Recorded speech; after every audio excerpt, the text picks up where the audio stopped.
дар мавҷ барномаи иттилоотии хабар.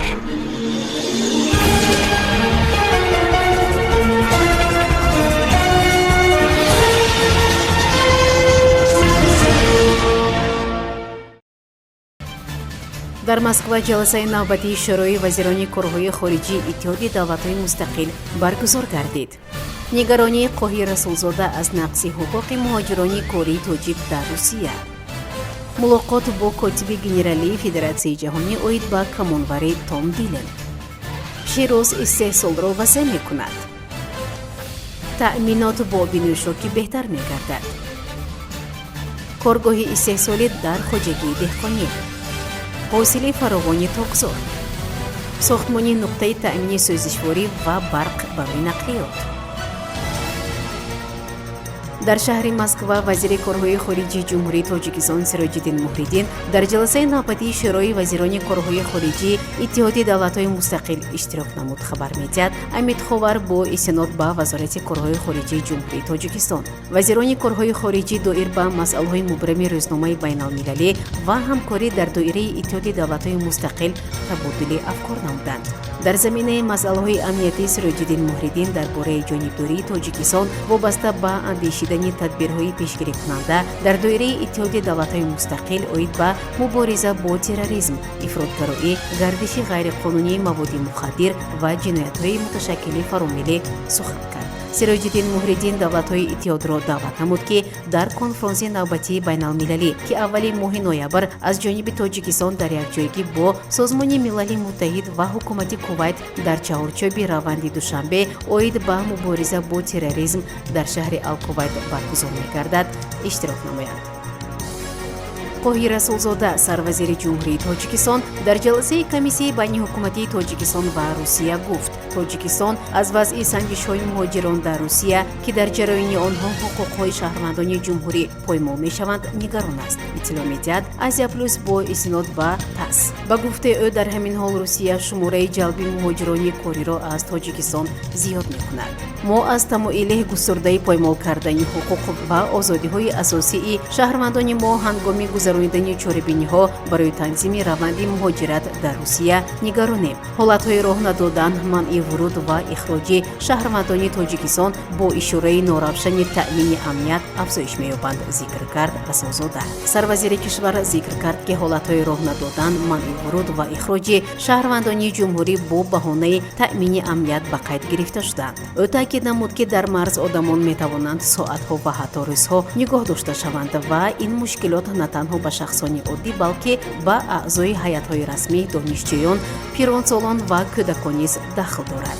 сарвазир даъват намуд, ки ба ҳалли воқеан муассири масъалаҳои ҳамкориҳо дар соҳаи муҳоҷират гузаштан лозим аст, то ки дар ин масъала байни кишварҳо ҳамдигарфаҳмӣ ҳосил шавад.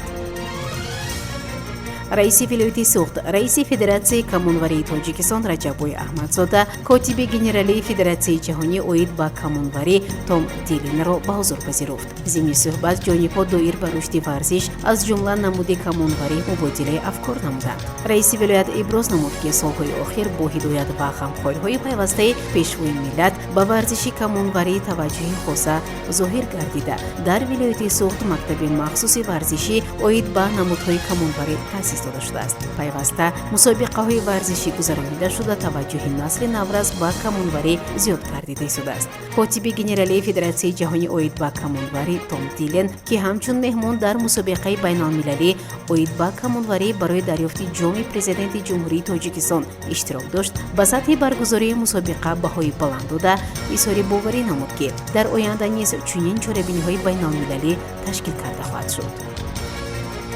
дар доираи нақшаи ободкориҳо ба истиқболи ҷашни 35-солагии истиқболи давлатии ҷумҳурии Тоҷикистон дар шаҳри Панҷакент бунёди маҷмӯи иншооти хидматрасонӣ пешбинӣ шуда, сохтмони онҳо идома дорад. раиси шаҳри Панҷакент Абдухолиқ Холиқзода зимни боздид аз ҷамоати деҳоти Халифа Ҳасан дар мавзеи қавола бо рафти бунёди нуқтаи нави таъминоти сӯзишворӣ, ки бо сармоягузории соҳибкор Абдусаттор Рӯҳуллов сохта мешавад, шинос шуд. инҷо ҳамчунин барои таъмири нақлиёт устохонаҳо ва мағозаи қисмҳои эҳтиётӣ низ бунёд шуда, чанд нафар бо ҷойи кор таъмин мешаванд. ба соҳибкор дастур дода шуд, ки иншоотро бо намои зебо, даромадгоҳи васеъ сохта, лаҳну атрофи он сабзкорӣ карда шавад. ҷамъияти дорои масъулияташ маҳдуди широст ки ба истеҳсоли маҳсулоти ширӣ машғул аст бо бунёди хатти нави технологӣ ҳаҷм ва навъи маҳсулотро афзун менамояд. зимни бозиди раиси шаҳри Панҷакент Абдухолиқ Холиқзода гуфта шуд ки ҳоло дар корхона дар заминаи ҳамкорӣ бо лоиҳаи рушди фарогири деҳот сехи нави истеҳсолӣ ва биноҳои ёрирасон сохта мешавад. онҷо хатти нави коркарди шир ва маҳсулоти ширӣ насб карда истеҳсоли навъҳои нави маҳсулот аз ҷумла панир ба роҳ монда хоҳад шуд. зимнан маҳсулоти широст ки аз шири табиӣ истеҳсол карда мешавад дар бозори шаҳр харидорони зиёд дорад. таъминоти сокинони деҳаи шӯрчаи ҷамоати деҳоти Халифа Ҳасан бо оби тозаи нӯшокӣ беҳтар мегардад. ба ин кандани чоҳи амудӣ ба умқи 120 метр имконият фароҳам овард. ҳангоми бозиди раиси шаҳри Панҷакент Абдухолиқ Холиқзода гуфта шуд ки чоҳи амудӣ бо саҳмгузории сокинон канда шуда тавассути он 3900 нафар аҳли деҳа бо оби тозаи нӯшокӣ таъмин мешавад. барои ин иқдом ба ташаббускорони он изҳори сипосу қаноатмандӣ карда шуд. дар хоҷагии деҳқонии чинори ҷамоати деҳоти Халифа Ҳасан коргоҳи коркарди регу шағал месозанд. раиси шаҳри Панҷакент Абдухолиқ Холиқзода бо рафти сохтмони ин коргоҳ шинос шуда иқдоми сарвари хоҷагии деҳқонӣ соҳибкор Ифтихор Шодмоновро шоиста арзёбӣ намуд. барои таъмини ин коргоҳ ва фермаи хурди молдории хоҷагии деҳқонӣ инҷо чоҳи амудӣ низ канда ҳоло насби хатти об идома дорад. зимнан дар фермаи чорводории хоҷагӣ ҳоло парвариши гӯсфанд ва асб ба роҳ монда шудааст. имсол бо мусоид омадани обу ҳаво ва талошҳои кишоварзон ҳосили меваю ангур дар боғу тогзори хоҷагоҳи деҳқонии шаҳри Панҷакент фаровон ва нархи онҳо дар бозори шаҳр дастрас аст. раиси шаҳри Панҷакент Абдухолиқ Холиқзода зимни бозид аз ҷамоати деҳоти Халифа Ҳасан дар ҷамъоварии ҳосили ангур дар хоҷагии деҳқонии Шодмон Усаров иштирок кард. инҷо бо усули анъанавӣ яъне бехавоза тогзор бунёд карда имсол ҳосили фаровони ангури навъҳои гуногун хоса тоифӣ роёндаанд. ҳоло дар хоҷагӣ ҷамъоварии мева анҷом ёфта ҳосили тогзор ҷамъоварӣ ва ба бозор бароварда қисми ҳосили ангури тоифӣ барои фасли зимистон нигаҳдорӣ мешавад. дар мавҷ барномаи иттилоотии хабар.